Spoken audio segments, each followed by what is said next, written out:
All-Star Magazine. Okay, ngayon naman we have a question from Mix Global. Nicole, yes, from Nicole. With the release of this music video, what discussions or feelings do you guys hope to spark, especially with your international fans? Siyempre, Yes. Siyempre gusto ko pag narinig nila yung song, and of course, pag napanood na nila yung music video, gusto ko ma-feel nila yung childhood vibe. Parang pagkabata nila na parang ma-feel nila yung very nostalgic, na naalala ko ito ng mga kabataan ko, nung bata ko. And lalo na sa mga foreign, mga supporters namin outside the Philippines, gusto ko sana parang mag-research pa sila more sa kung ano yung culture ng nating mga Pinoy and yung games na Shaggy D. And gusto ko makita rin nila yung beauty ng Shaggy D na hindi lang siya basta laro. Marami rin matututunan dito, like yung mga, ano ba, mga left way, right, road, say that. Maraming matututunan dito. Go, Mix, I know you can. Pero yun nga, tama yung sinabi ni Stax. I feel like sana it sparks conversations in the international scene, like, oh my god, who are these girls? Like, what are they wearing? What game are they talking about? Like, what do these lyrics mean? Like, where are they from? And then, like, it looks beautiful there. Parang yung mga ganun na mga sentences I hope that they think of. And it really is sayang kasi if hindi nila ma-feel yung ganun sa song namin. Kasi nga, sobrang ganda ng song. Sobrang ganda ng country natin, our beaches. And sobrang ganda ng OPM music, diba? So I hope that they really look into that. I think naalala ko for a bit, yung mga international fans, parang hindi nila gets na hindi sabay-sabay yung choreo. Kasi yun yung purpose ng game, di ba? I think have you guys seen yung mga comments na doon? Bakit hindi sila sabay-sabay? Di ba? Right? Pero ngayon, at least, nasa-spread na namin yung awareness ng Shaggy D na hindi talaga sabay-sabay. Answer, totoo. Yes, totoo. Thank you guys. Okay, and thank you as well to Nicole from Mix Global for the question. Okay, ngayon naman, this is from Cinehub, Mika Geronimo. Okay, what do you feel about the international reception to Shaggy D and how listeners embrace Filipino culture through your music? Internationally, I feel like may mix. May nakita ko na parang di nila bet yung beat. Kasi it's like very common or stagnant or like Maroc, something like that. But there were a lot of people who really liked the vibe, the dance moves, how we really like rap the song, how we sang the song. Kasi feeling ko talaga na bago tong genre sa aming Bini. Pero as in, nag-full out talaga kami when we perform it. And we really, na-feel talaga namin yung passion pag pina-perform namin itong song na to.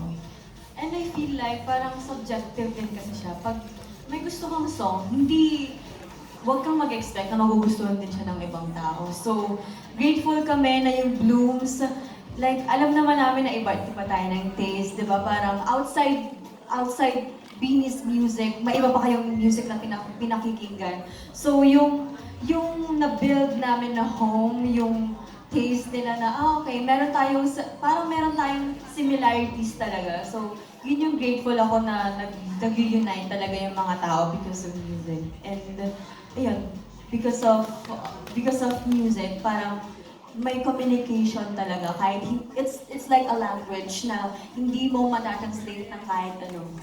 That's music. Thank you guys so much. And thank you as well to Mika Geronimo of Cinehub for your question.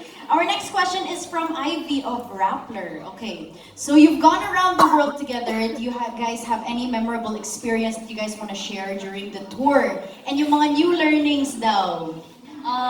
Nasabi ko kanina sa radio interview yung isang memorable yung rock and roll na museum tapos zoo. Pero siguro maliban doon is meron kaming day na after namin mag-content shoot, nag-dinner kaming girls.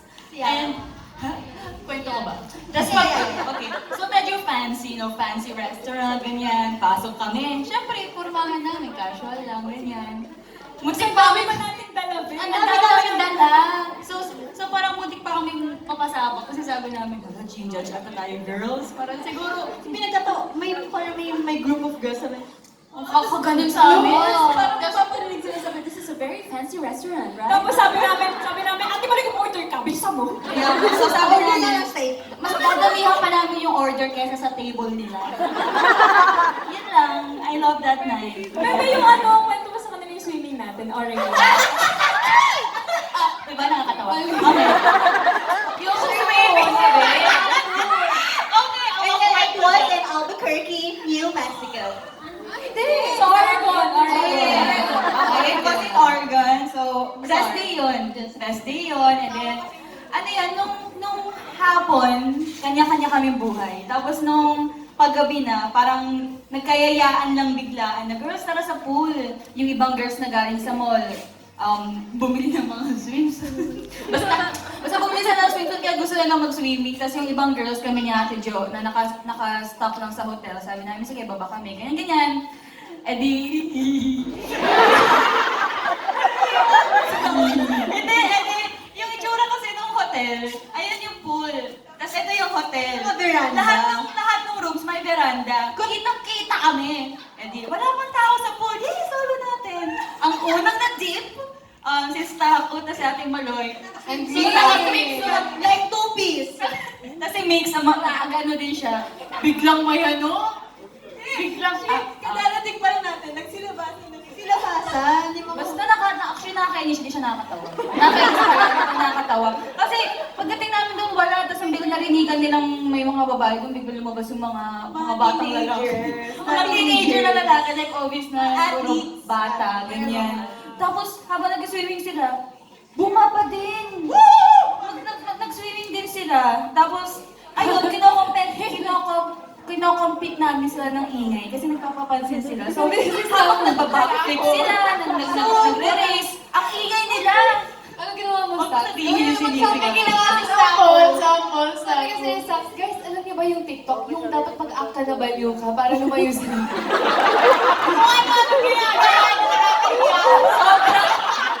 Sobrang weird nila, but I love it.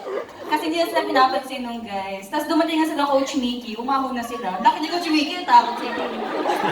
Ayun, yun lang. Thank you, Sheena. Thank you.